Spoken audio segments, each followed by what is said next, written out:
भाई जो गुरु बचन पे डट गए, कट गए फंद 84। 24 घंटे कैर टूट रहा आपके ऊपर, पर आप इस दुख को घसीटने के आदि बन गए, क्योंकि विकल्प नहीं।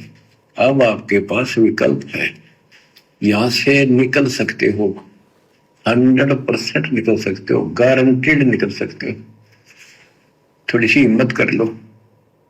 देख, दास कब शुरू की थी? सन 1988 में दास को यह सन मिली थी। 1994 तक दास सबको समझाता था, गुरु जी से नाम दिलाता था।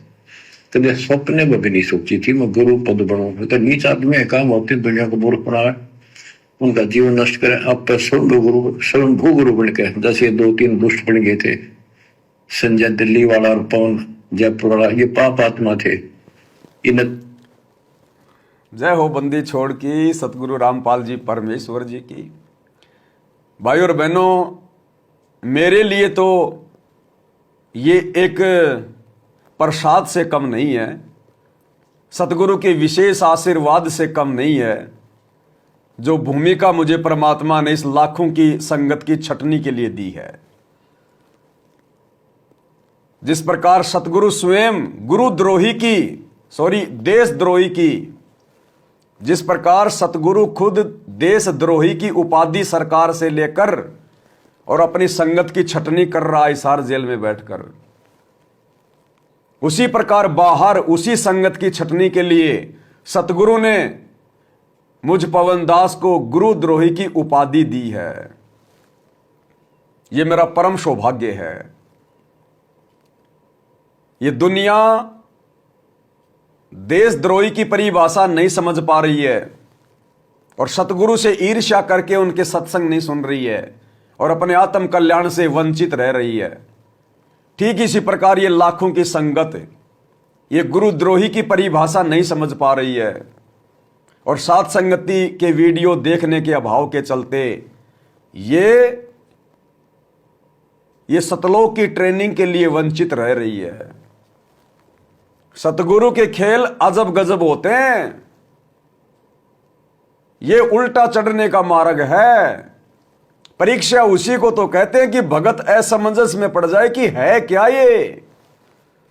एक तरफ तो सतगुरु पवन दास को गुरुद्रोही कह रहा है और एक तरफ हम देख रहे हैं पिछले 10 वर्षों से इस पवन दास के मुंह का थूक नहीं सूखता है।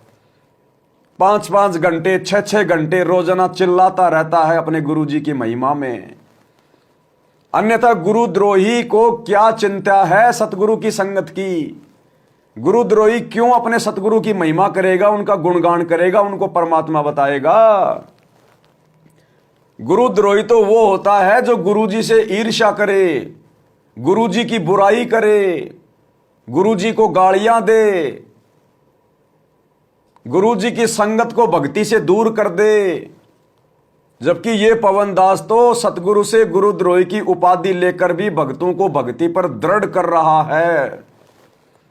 जहां लाखों की संगत अपने आप को गुरुमुखी समझकर और सारे उल्टे कर्म कर रही है। राजनीति, आरक्षणबाजी, स्टेडियम, गुंडों की जांच, आरक्षण, फलाना दिखना, और ये साथ संगत वाले भाई बहन गुरुद्रोही की उपाधि लेकर भी उन आश्रम वाली नादान संगतों को समझा रही है, मार खा खा कर, गालियां खा खा कर, जेल में जा जाकर। तो भाई ये परीक्षा का समय है, परीक्षा का समय। क्या इस दुनिया को नहीं पता कि सतगुरु रामपाल जी के ऊपर देशद्रोह का मुकदमा लगा रहा है? फिर भी दुनिया वाले सतगुरु की शरण में क्यों आ रहे हैं? क्या देशद्रोही की शरण में आना चाहिए? नहीं आना चाहिए ना। लेकिन उन ज्ञानी आत्माओं ने सतगुरु के सत्संग सुनकर विचार कर लिया कि यह सतगुरु देशद्रोही नहीं हो सकता, यह तो परमात्मा आया हुआ है, और उन्होंने कोई परवाह नहीं करी और सतगुरु की शरण में आ रहे हैं। इसी प्रकार संगत वाले जो गुरुजी के ज्ञान को आधार बना करके गुरुद्रोही की परिभाषा क्या बताई गुरुजी ने कि गुरुद्रोही सब कोई कहे, गुरुद्रोही न जाने कोई। और भाई सतगुरु से ईर्ष्या करे, सतगुरु की निंदा करे, गुरुद्रोही कहावे सोए। तो पवन दास में तो हमारे को एक भी लक्षण नजर नहीं आ रहा जो परिभाषा गुरुद्रोही की सतगुरु ने बताई है। तो उन आत्माओं ने विचार कर लिया कि भैया ये सतगुरु का खेल है, ये सतगुरु का मिशन है। जिस प्रकार उस बदनाम औरत को 650 साल पहले परमात्मा ने हाथी पर बैठाकर लाखों की संगत की परीक्षा ली थी, आज इस पवन दास को अपने परिवार के कहने पर, अपने कलयुगी परिवार की झूठी शिकायतों पर गुरुद्रोही कहकर बदनामी का ठप्पा लगाकर लाखों की संगत की परीक्षा ले रहा है कि देखता हूं मेरी संगत गुरुद्रोही की परिभाषा जानती है या नहीं जानती है, मेरी संगत मेरे सत्संगों को आधार बनाकर भक्ति कर रही या नहीं कर रही है। तो आज मुझ पवन दास का यह परम सौभाग्य है, मैं जब जब अपने गुरुदेव भगवान से इस प्रकार के अमृत वचन सुनता हूं, मेरी आत्मा का रोम रोम खिल जाता है कि परमपिता परमेश्वर जी की इस संसार की ये सबसे बड़ी फिल्म बन रही है वर्तमान में, सबसे बड़ी फिल्म। अरे ये नकली बॉलीवुड वाले, हॉलीवुड वाले एक 3 घंटे की फिल्म बनाने के लिए 2-3 साल लगा देते हैं सिर्फ चंद पैसे कमाने के लिए, और दुनिया भर की बकवाद। और वर्तमान में इस कलयुग की पिछली पीढ़ी में जो फिल्म बन रही है, ये भक्ति वाली फिल्म, ये 21 ब्रह्मांड की सबसे बड़ी फिल्म है, सृष्टि की सबसे बड़ी फिल्म बन रही है। और इस फिल्म के अंदर मेरे गुरुजी ने मुझे हीरो का रोल दिया, हीरो का। मैं अपनी किस्मत का आइडिया नहीं लगा सकता, अगर विचार करने बैठ गया तो पागल हो जाऊंगा, पागल। इतना रहम मेरे गुरुजी ने मेरे ऊपर किया है। ये गुरुद्रोही की उपाधि देने से पहले संगत की परीक्षा के लिए मेरे गुरु ने मेरे ऊपर विश्वास किया कि मेरा बच्चा मेरे मुख से गुरुद्रोही शब्द सुनकर ना तो मेरे अंदर कोई दोष देख सकता और ना अपने अंदर कोई कमजोरी पैदा कर सकता, कि जिस सतगुरु के लिए मैंने दिन रात एक कर दिए, सब कुछ त्याग दिया, सतगुरु के मिशन के अनुसार उनका सहयोगी बनकर, क्योंकि जब बेटा युवा हो जाता है, समझदार हो जाता है, तो वो बाप के काम धंधे में सहयोग देता है। तो हमारे बाप का काम धंधा है यहां से भक्ति करवाकर सतलोक ले जाना। तो परमेश्वर ने मुझ नीच 2 कोड़ी के जीव को इस लायक बनाया। मेरी औकात नहीं है कि मैं सतगुरु पे विश्वास कर सकूं। सतगुरु ने मुझे योग्य बनाया इस परीक्षा के लिए, संगत की छटनी के लिए, और मुझे गुरुद्रोही की उपाधि देकर, और फिर भी सतगुरु मेरे अंदर उमंग भरकर मुझसे भक्ति भी करवा रहे हैं, सेवा भी करवा रहे हैं। और भाइयों और बहनों, ये लाखों की संगत जो सात संगति से जुड़ी हुई है, क्योंकि अब सत्सेवक भाई बहन हजारों में नहीं रहे। ये सात संगति के वीडियो संगत के दिल में जगह बना चुके हैं। जिस प्रकार सतगुरु ने घर घर में ज्ञान गंगा पहुंचा दी है, दुनिया भले थोड़ी सी मुट्ठी भर की संख्या में सतगुरु की शरण में है, लेकिन सतगुरु का ज्ञान पूरी दुनिया सुन रही है, विशेषकर भारतवर्ष। घर घर में गुरु जी का ज्ञान पहुंच चुका है, ज्ञान गंगा पहुंच चुकी है, और लोग विचार कर रहे हैं गुरु जी के ज्ञान पर।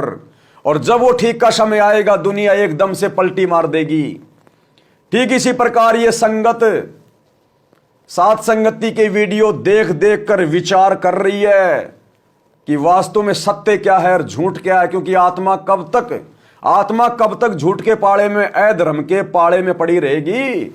ये भक्ति युग है, ठीक का समय है। आप ज्यादा दिन तक सतगुरु की आत्माओं को मूर्ख नहीं बना सकते, सतगुरु की आड़ में काल प्रेरणा से। तो ये लाखों की संगत भी पलटी मारेगी अचानक से, जब वो ठीक का समय आएगा। जिस प्रकार वो ट्रैफिक वो पुलिस वाला जैसे ही हाथ से इशारा करता है, निकलो, तुरंत गाड़ियां दौड़ना शुरू हो जाती है। अन्यथा विचार करो, ये सामान्य बातें नहीं है। थोड़ा सा विचार करो आप। सतगुरु रामपाल जी भगवान मुझ पवन दास को अपने परिवार की झूठी शिकायतों पर क्योंकि मैं पवन दास सतलोक आश्रम मैनेजमेंट हरियाणा के मार्ग में, इनके धार्मिक धंधे में एक प्रकार से रोड़ा बन के खड़ा हो गया। इन्होंने रास्ते को, रोड़े को हटाने के लिए मारना, पीटना, मुकदमे लगाना, जेल करवाना, धमकाना, बहुत यत्न कर लिए और अंत में सतगुरु से जाकर झूठी प्रार्थना लगाकर, अपने कर्म फोड़कर, गुरु को मानुष मानकर अपने जैसा और मेरे विषय में, सात संगति के विषय में ना जाने क्या क्या झूठ परोस दिया। अब सतगुरु तो सतगुरु भैया, जानी जान है, अंतर्यामी है। सतगुरु को तो मैनेजमेंट के कुकर्म भी दिखाई दे रहे हैं, फिर भी सतगुरु नहीं बोल रहा कुछ। क्या सतगुरु को स्टेडियम दिखाई नहीं दिया? क्या सतगुरु को आश्रम में बन रहा हॉस्पिटल दिखाई नहीं दे रहा? क्या जाट आरक्षण में बैठे भगत सतगुरु को दिखाई नहीं दिए? क्या आनंदपाल सिंह जैसे गुंडों की सीबीआई जांच का समर्थन करते हुए भगत सतगुरु को दिखाई नहीं दिए? क्या भक्तों का ज्योति पाठ और दान का पैसा जाट आरक्षण में दिया गया, गुंडों की सीबीआई जांच में दिया गया? क्या सतगुरु को दिखाई नहीं दे रहा? क्या सतगुरु के भक्तों को 2019 में कांग्रेस का चमचा बनाया, 2020 में बीजेपी का चमचा बनाया, नरेंद्र मोदी की रैलियों में धक्के खिलाए? क्या अंतर्यामी सतगुरु हिसार जेल से बैठकर देख नहीं रहा? लेकिन फिर भी वो सतगुरु अपने परिवार को कुछ नहीं कह रहा, इन कोऑर्डिनेटरों को कुछ नहीं कह रहा, क्योंकि वो एक आम व्यक्ति की भूमिका निभा रहा है कि मुझे कुछ नहीं पता, मुझे तो जैसा जेल में आके बताया जाएगा मैं तो उतना ही जवाब दूंगा, वैसा ही जवाब दूंगा। तो जब ये पवन दास आश्रम वालों के धार्मिक धंधे के बीच में रोड़ा बन के खड़ा हो गया, इनके काले कारनामे, इनका पाखंड उजागर करने लग गया, तो इन्होंने देखा कि बात बिगड़ेगी। तो इन्होंने देखा कि संगत तो अपने गुरुजी के वचन को मानती है। संगत अगर बलि का बकरा बनेगी तो अपने गुरुजी के नाम पे बनेगी। क्योंकि इन्होंने पहले अपने सारे यत्न कर लिए, संगत नहीं मान रही थी और धीरे धीरे लोग सात संगतियों में बहुत तेजी से आने लगे थे। गुरुजी के परिवार का, उनके बेटा बेटी, भाई बंधु, कोऑर्डिनेटर का कोई असर संगत पे नहीं हो रहा था, क्योंकि इन लोगों के वचन में शक्ति नहीं है, क्योंकि इनके पास भक्ति नहीं है, ये मर्यादा विहीन है, इनके मटके में छेद है, पानी रुक ही नहीं रहा। अंत में इन्होंने देखा कि ये तो बात बिगड़ेगी। इन्होंने एकमात्र सहारा लिया सतगुरु का कि अब अगर संगत रुक सकती है सात संगति में जाने से, तो सतगुरु जी के वचन सुनकर तो इन्होंने मेरे खिलाफ सतगुरुदेव भगवान को अपने जैसा आम व्यक्ति समझकर भड़काना शुरू कर दिया। गुरुजी वो पवन दास संगत को तोड़ रहा है, गुरुजी वो पवन दास अलग से आश्रम खोल के बैठ गया, गुरुजी वो पवन दास भक्तों को नाम दीक्षा दे रहा है, गुरुजी वो पवन दास भक्तों से पैसा ले रहा है, ज्योति पाठ करवा रहा है, पता नहीं क्या क्या झूठी बातें। नामदान से गुरुजी पवन दास ने 50 लाख रुपए की चोरी कर ली, पता नहीं क्या क्या झूठ इन्होंने अपने जैसा मानुष मानकर गुरु के सामने परोस दी। अब गुरु तो भैया जेल में बैठा इसलिए है कि कब आए वो समय जब मैं भक्तों की परीक्षा लूं।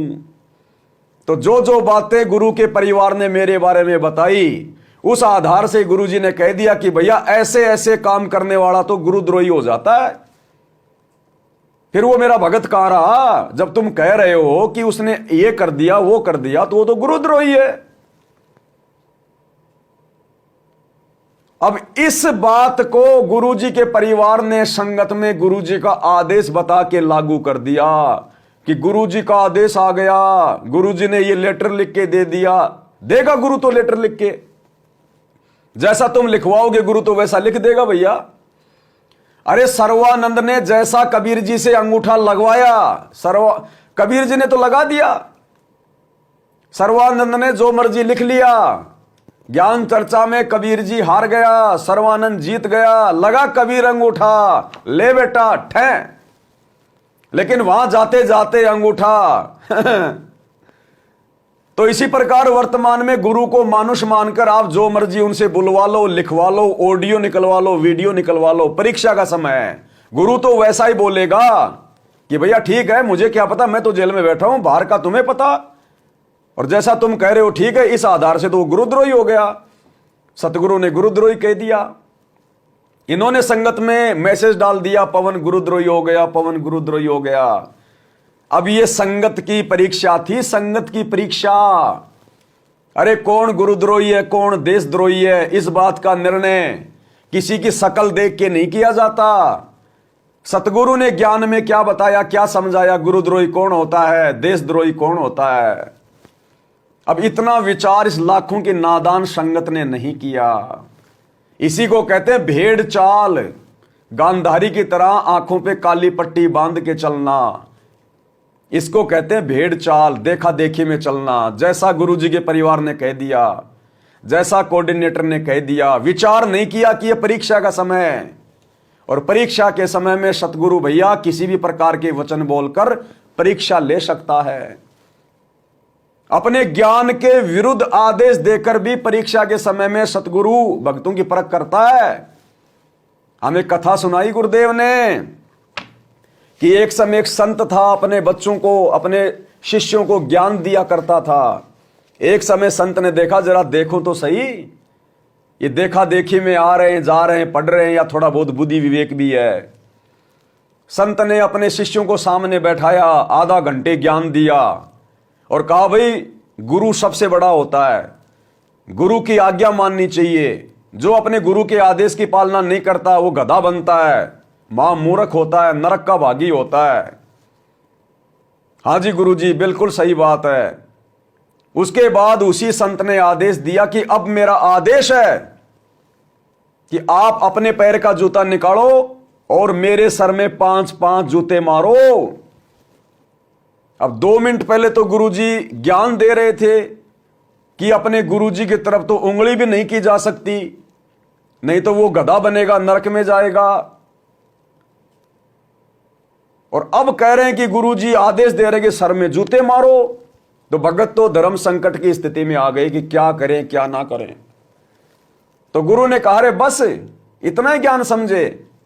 अभी तो कह रहे थे कि गुरुजी हम आपकी हर आज्ञा मानेंगे, हम आपका हर वचन मानेंगे, और भाई हो गए तुम फैल।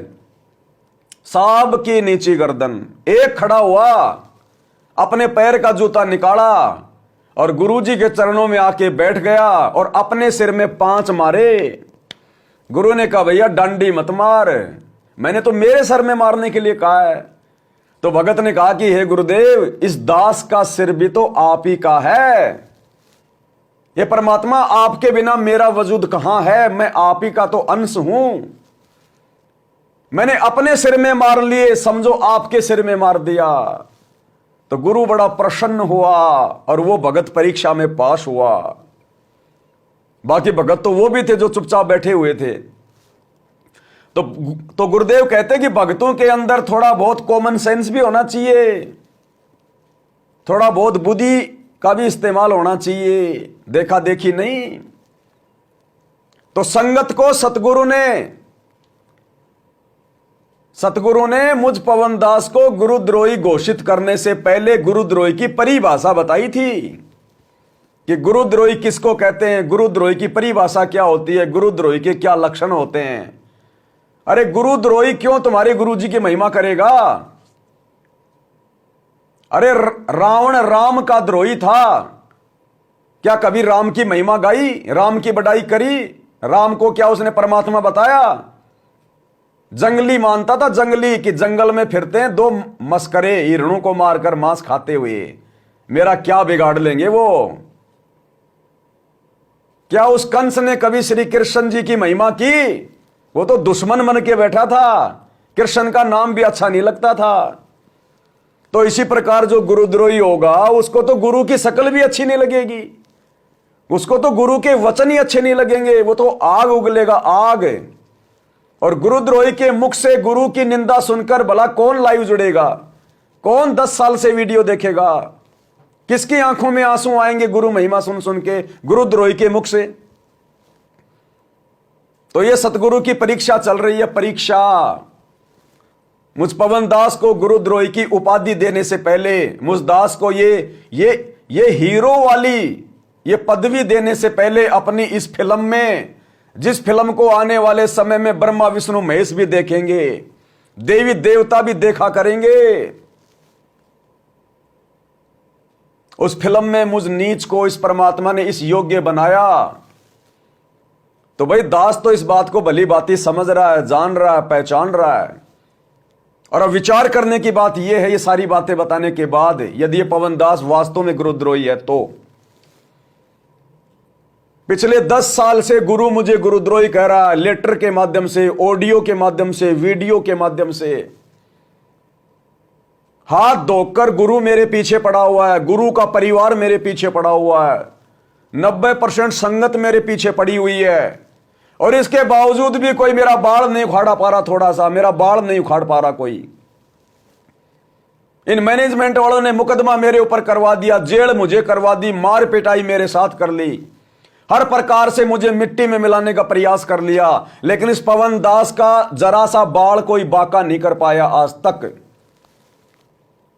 और मुझ पवन दास की इतनी बुराई सुनकर कि गुरु खुद मुझे गुरुद्रोही कह रहा है, और उसके बावजूद ये लाखों की संख्या में भगत भाई बहन दृढ़ होकर साथ संगति से जुड़े हैं, पवन दास के साथ मिलकर गुरु जी की महिमा करते हैं, लाइव वीडियो देखते हैं। मुझे सतगुरु ने गुरुद्रोही कहा, उसके बाद भी लाखों की संख्या में भाई बहन तन मन धन से जुड़े हैं। यह हिम्मत कौन दे रहा है? अरे कुम्हार जब मटका तैयार करता है, नीचे हाथ रखता है, ऊपर चोट मारता है। इस परीक्षा के समय में सतगुरु हम सत्सेवकों को नीचे से चोट मार रहे हैं, अपने परिवार की झूठी शिकायतों पर संगत की परीक्षा लेने के लिए, और ऊपर से सतगुरु हमें हिम्मत भी दे रहा है। गुरुद्रोही की चोट मार रहा है और नीचे से हमें हिम्मत दे रहा है, सहारा दे रहा है कि बच्चों लगे रहो, लगे रहो, तुम्हारा बाल ही बाका नहीं होगा, तुम्हारा बाप तुम्हारे साथ में है। ये तो नादान बच्चे हैं आश्रम वाले, मेरे बेटा बेटी कोऑर्डिनेटर। जिस प्रकार छोटा बच्चा नाराज हो जाता है और अपने बड़े भाई की शिकायत करता कि पापा को आने दे, शाम को तेरी पिटाई कराऊंगा। हाँ, और जब शाम को पापा आता है तो वो बेटा रोता रोता जाता, पापा पापा इसने मुझे मारा पीटा। और वो बेटा संकेत में कहता है कि नहीं नहीं पापा, मैंने कुछ नहीं किया, ये खुद ही गिर गए, इसके ठोकर लग गई। तो पापा फिर क्या करेगा उस छोटे बच्चे को खुश करने के लिए? बड़े बच्चे की पीठ पे यूं हाथ रखेगा और अपने हाथ के ऊपर वो पापा दूसरे हाथ से यूं मारेगा। बताओ तेरे को मारेगा दोबारा मेरे बेटे को? और उसको कहेगा तू थोड़ा सा रोने का नाटक कर ले। और वो बड़े वाला लड़का अब वो छोटे वाला, वो सतलोक आश्रम मैनेजमेंट हरियाणा खुश हो जाएगा कि पापा ने इसकी पिटाई कर दी, पापा ने इसकी पिटाई कर दी। तो इन्होंने मेरे ऊपर उस पापा जी से, सतगुरु रामपाल जी भगवान से झूठी शिकायत करके मुकदमा लगवा दिया, मेरे को जेल करवा दी, अर्थात मेरी पिटाई करवा दी। और ये खुश हो गए कि हमने पवन दास को जेल में बैठा दिया, पवन दास को जेल में बैठा दिया। अरे 2022 में जेल से बाहर आने के बाद तो परमात्मा ने इतने वीडियो बना दिए, ऐसे ऐसे वीडियो बनवा दिए, ऐसी ऐसी सात संगतियां करवा दी जो जेल जाने से पहले नहीं हो रही थी। और इतनी संगत सात संगतियों से जुड़ गई जो जेल जाने से पहले नहीं जुड़ी थी। तो भाई ये सतगुरु के संकेत केवल उनके शिष्य समझते हैं, उनकी अच्छी आत्माएं समझ पाती हैं। तो गुरु जी के द्वारा इतनी बार गुरुद्रोही कहने के बाद, इतनी बार, कम से कम ज्यादा भी नहीं तो सैकड़ों बार तो गुरु जी ने मुझ पवन दास को ऑडियो वीडियो लेटर में, सत्संगों में गुरुद्रोही कहा ही कहा है। हर कोऑर्डिनेटर मेरे खिलाफ है, गुरु जी का परिवार मेरे खिलाफ है, 90% संगत मेरे खिलाफ है। और उसके बाद भी लाखों की संगत साथ संगति से जुड़कर अपनी आत्मा का कल्याण करवा रही है, अपने गुरु जी को परमात्मा मान के भक्ति कर रही है। अब भाई और बहनों, यदि एक बार वो ही सतगुरु हिसार जेल में बैठा हुआ, अगर एक बार भी ऑडियो या वीडियो में अपने मुख कमल से ये बोल दे कि मेरे संगत वाले बेटा बेटियों, मेरा पूरा का पूरा परिवार गुरुद्रोही है, मेरा पूरा का पूरा परिवार मेरे ज्ञान के विरुद्ध सारे काम कर रहा है, तुम्हारी भक्ति बर्बाद कर रहा है, ये काल का दूत है, काल का एजेंट है, जैसा कि मुझे बोला गया। अगर एक बार भी गुरु अपने परिवार के बारे में बोल दे, जबकि वो तो रियल में गुरुद्रोही है, गुरु का भाई तो रियल में वो गुरुद्रोही है, साइलेंट गुरुद्रोही है, काल का सूक्ष्म एजेंट बन के सारे काम कर रहे हैं लोग। अगर एक बार भी हिसार जेल में बैठा हुआ सतगुरु अपने परिवार या भाई बंधु के बारे में यह बात बोल दे कि ये लोग गुरुद्रोही हैं, इनकी कोई संगति नहीं करेगा, जो इनके संपर्क में रहेगा उनका नाम खंड हो जाएगा। मैं पवन दास गारंटी के साथ कहता हूं, अगर एक भी भगत इन सतलोक आश्रमों में दोबारा मुंह उठा के देख ले, तो एक भी भगत, और यहां सतगुरु 10 साल से चिल्ला रहा कि पवन गुरुद्रोही, पवन गुरुद्रोही, फिर भी लाखों की संख्या में भाई बहन दृढ़ होकर साथ संगति से जुड़े हुए हैं। तो ये फिल्म चल रही है, ये परीक्षा चल रही है। इस प्रकार से सतगुरु ऊपर से चोट मारकर अंदर सहारा दे रहा है। इस प्रकार से ये साथ संगति सतलोक का ट्रेनिंग सेंटर है, यथार्थ 13वां कबीर पंथ है। किसी पवन दास की औकात नहीं साथ संगति चलाने की, लाइव आने की, इतना थूक बिलोने की। मैं जीव हूं, मेरी औकात है। लेकिन परमात्मा कहते हैं सिर पर साई सत्य है तो कू क्या भय रे। गरीब दास हर रूप में तू ही बोलन हार, करे करावे साइया मन में लहर उठा, दादू सिर दरजीव के आप बगल हो जाए। तो भाई ये सारे खेल सतगुरु के होते हैं। सतगुरु चाहे तो भैंसाराम से बुलवा दे, सतगुरु चाहे तो जो है पत्थर की मूर्ति से बुलवा दे। अरे बुलाने की बात छोड़ो, वो तो चला दे। 650 साल पहले राजा सिकंदर लोदी के सामने पंडित और कबीर परमात्मा को आमने सामने बैठा दिया, बीच में वो मूर्तियां रख दी। पंडितों ने कहा कि यदि ये मूर्तियां हमारी तरफ आ गई तो हमारे देवता महान, और अगर इस कबीर की तरफ आ गई तो ये कबीर महान। देवी देवताओं ने सारे यंत्र जंत्र मंत्र कर लिए, और ये बीच में आकर एक कुत्ता मूर्तियों पे पेशाब कर गया, 3 बार पेशाब कर गया, और मूर्तियां हिली भी नहीं उनके वेद मंत्र बोलने से। और कबीर परमात्मा ने केवल संकेत किया था कि आ जाओ बच्चों, क्योंकि ये देवी देवता भी तो कबीर परमात्मा सतगुरु रामपाल जी के बच्चे हैं। बोले आ जाओ बच्चों, आ जाओ आ जाओ आ जाओ।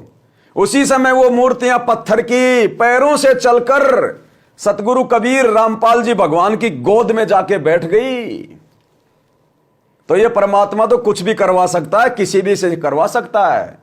मेरा सौभाग्य कि परमात्मा ने मेरे ऊपर दया बख्शी, मेरे परमात्मा ने अच्छे कर्म बनवाए। इस परीक्षा की घड़ी में परमात्मा ने उस वैश्या बहन की तरह मुझे निमित्त बनाया संगत की परीक्षा के लिए।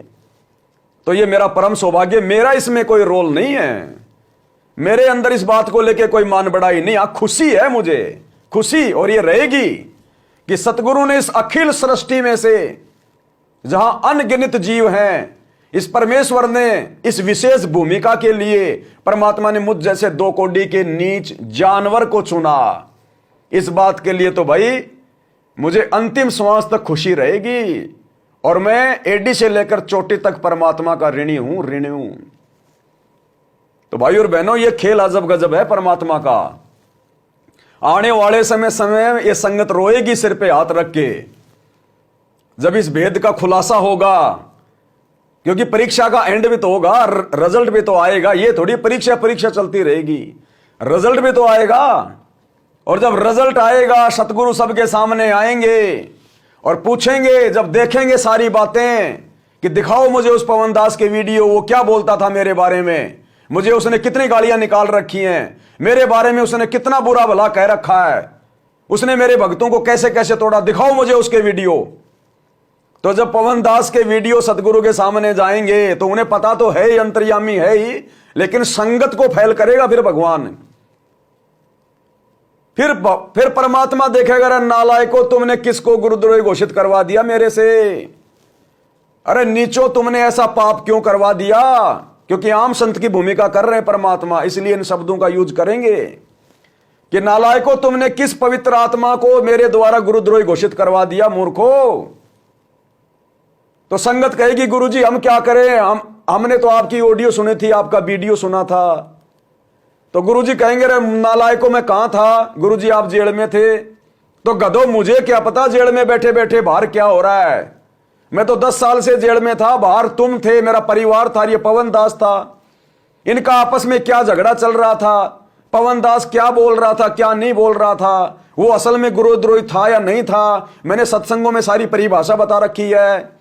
तुम पवन दास के वीडियो क्यों नहीं देखे, उसके विचारों को सुनकर तुमने मेरे ज्ञान से निर्णय करके क्यों नहीं सोचा। कहे कबीर सोई जन मेरा, जो नीर खीर का करे निबेरा। फिर यह संगत क्या मुंह दिखाएगी कि गुरुजी आपने कहा था। अरे मैंने तो मेरे परिवार ने जैसा कहा वैसा जवाब दे दिया, जैसा मेरे परिवार ने कहा मैंने तो वैसा जवाब दे दिया।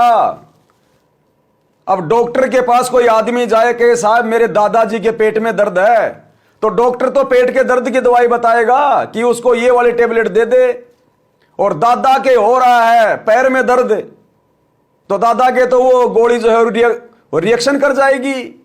अब कोई कहे कि डॉक्टर साहब ये गोली आपने दी थी, रिएक्शन कर गई, आप पे मुकदमा करेंगे। अब उसमें डॉक्टर की क्या गलती? डॉक्टर कहेगा भैया मेरे को तो इसके बेटे ने आके कहा था कि उसके पेट में दर्द है, और देखो ये पेट के दर्द की गोली है, मेरी क्या गलती है? मेरे को सच्चाई क्यों नहीं बताई कि उसके पैर में दर्द है? तो गुरु कह देगा मेरे को तो मेरे परिवार ने जैसा पवन दास के बारे में बताया कि वो ये उल्टे काम कर रहा है, तो मैंने तो उसी हिसाब से इनको जवाब दे दिया कि ये काम करने वाला तो गुरुद्रोही है। इन्होंने सच्चाई तो मुझे नहीं बताई ना कि पवन दास हमारे धार्मिक धंधे में रोड़ा बन के खड़ा है और हम आपसे झूठी शिकायतें करके उसको गुरुद्रोही घोषित करवाना चाहते हैं। तो बताओ फिर सतगुरु का क्या दोष? फिर ये संगत क्या मुंह दिखाएगी? अरे संगत फिर कौन से पानी में नाक डुबो के मरेगी? वो फाइनल परीक्षा होगी, फाइनल परीक्षा। उस समय कहां जाओगे, किसको मुंह दिखाओगे, कैसे तुम अपने सतगुरु का सामना करोगे, जब तुम वो फैल वाला सर्टिफिकेट लेके खड़े होंगे हाथ में?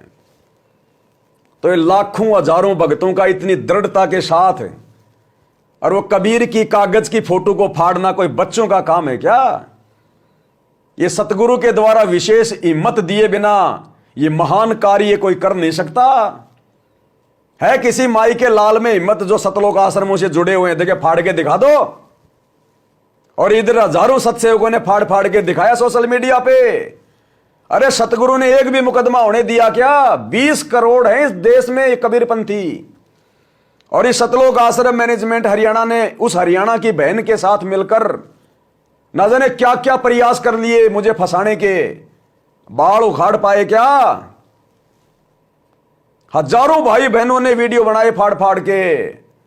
तो भाई ये परमात्मा कहते हैं सिर पर साईं सत्य है, फिर तो कूं क्या भय रे। जब तेरा परमात्मा खुद तेरा गुरु है तो फिर डर किस बात का? केवल सच्चाई के रास्ते पे चल, राजधानी एक्सप्रेस बनके। तो भाई और बहनों ये खेल चल रहा है, परीक्षा चल रही है। इस पवन दास को मजा नहीं आ रहा संगत की गालियां खाने में, मार पिटाई खाने में, मुकदमे झेलने में, जेल जाने में मजा नहीं आ रहा। लेकिन मजा मुझे सतगुरु दिला रहा है, साथ में हिम्मत देके कि बेटा तेरे से बढ़कर इस फिल्म में भूमिका किसी की नहीं है। बाकी ठीक है, मेरे सभी भाई बहन मेरे सहयोगी हैं। फिल्म अकेले किसी हीरो से थोड़ी चलती है। मान लीजिए डायरेक्टर ने हीरो चुन लिया, बहुत अच्छा, सलमान खान चुन लिया मान लो। अब अच्छा तो काहे का, लेकिन समझाने के लिए मान लीजिए सलमान खान को फिल्म में ले लिया। अब सलमान खान ने तो जी जान लगा दी अपनी एक्टिंग करने में, झूठी साची। लेकिन बाकी सलमान खान ही थोड़ा होता है फिल्म में, हीरोइन भी होती है, एक कोई हंसी मजाक करने वाला भी होता है, उसमें कोई विलेन भी होता है, और भी बहुत सारे रोल होते हैं, कोई पुलिस वाला भी होता है। उस फिल्म में यदि दूसरे लोगों ने रोल को ढंग से नहीं निभाया तो भाई सलमान खान चाहे कितना ही जोर लगा ले, वो फिल्म फेल हो जाती है फिल्म। तो इसी प्रकार ये पवन दास चाहे कितना ही जोर लगा ले साथ संगति में, अगर सत्सेवक भाई बहन इन वीडियो को शेयर करने की यदि पूरी की पूरी भूमिका सही प्रकार से नहीं करेंगे तो भाई परमात्मा के दोषी हो जाएंगे। सेवा छोटी बड़ी नहीं होती है। जो भूमिका आज पवन दास निभा रहा है, ये भूमिका आप सभी सत्सेवक भाई बहन, ना जाने हम कितने कलयुग की पिछली पीढ़ी में आ चुके हैं, परमात्मा आप जियों से भी निभवा चुका है। ये ना सोचना कि वर्तमान में पवन दास ही भूमिका कर रहा है, ये भूमिका हम सभी कर चुके हैं बारी बारी, लेकिन पार नहीं हो पाए, कोई न कोई हम गलती कर बैठते हैं। तो आज मुझे मिली है, पिछली कलयुग की पिछली पीढ़ी में ना जाने ये भूमिका जो है ये किसी और आत्मा के पास थी। अब हम सतलोक चले जाएंगे तो अगले कलयुग की पिछली पीढ़ी में ये भूमिका परमात्मा किसी और को दे देगा। तो भाई और बहनों सेवा सबकी बराबर है, सेवा कोई छोटी बड़ी नहीं होती है। जो वीडियो बना रहा है परमात्मा की नजर में तो वो भी उतनी सेवा है, जो वीडियो को शेयर कर रहा है वो भी उतनी बड़ी सेवा है। कोई वीडियो को काट काट के छोटा छोटा मैसेज बना के भेज रहा है, वो भी उतनी बड़ी सेवा है। हम भक्तों की नजरों में लगता है कि वो भगत बहुत अच्छी सेवा कर रहा, लेकिन सतगुरु की नजरों में मां का बेटा चाहे काला हो, चाहे गोरा हो, चाहे लंगड़ा हो, चाहे पागल हो, मां तो चारों को बराबर प्रेम करती है, बराबर खाना खिलाती है। तो हमने इस आधार से, ज्ञान आधार से भक्ति करनी है, तभी भाई और बहनों हम सफल हो पाएंगे। अन्यथा जो परीक्षा सतगुरु वर्तमान में हमारी ले रहे हैं भाई और बहनों, मुश्किल हो जाएगा काम। और रही बात उसकी संजय की, जिसका नाम मेरे साथ में जोड़ दिया जाता है, जबकि संजय का तो कोई लेन देन ही नहीं है, वो तो वास्तव में गुरुद्रोही बन के बैठा है। वो तो खुद ही तत्वदर्शी संत बन गया, खुद ही 56 प्रकार का भोग लगवा रहा, खुद ही चाट रहा है, भक्तों को आशीर्वाद दे रहा है, दंडवत करवा रहा है, अपने सिर के ऊपर चवर करवा रहा है। तो वो तो स्वयं सिद्ध है, वो तो है ही गुरुद्रोही। लेकिन उसकी आड़ में ये आश्रम वाले कोऑर्डिनेटर बेचारी नादान संगत को उसके साथ मेरा नाम जोड़कर बदनाम करवा रहे हैं। ये भी काल का जाल है। तो भैया संगत जब तक साथ संगति की वीडियो देखेगी नहीं, जब तक आप किसी के विचार सुनोगे नहीं, तो सत्य को कैसे जानोगे? अरे यदि सतगुरु रामपाल जी भगवान हमें ये दुनिया भर के नकली संतों की पुस्तकें नहीं दिखाते, इनके विचार नहीं सुनाते, तो हम कैसे निर्णय करते कि सच्चा संत क्या होता है, नकली संत क्या होता है? भाई जो गुरु बचन पे डट गए, कट गए फंद 84 के।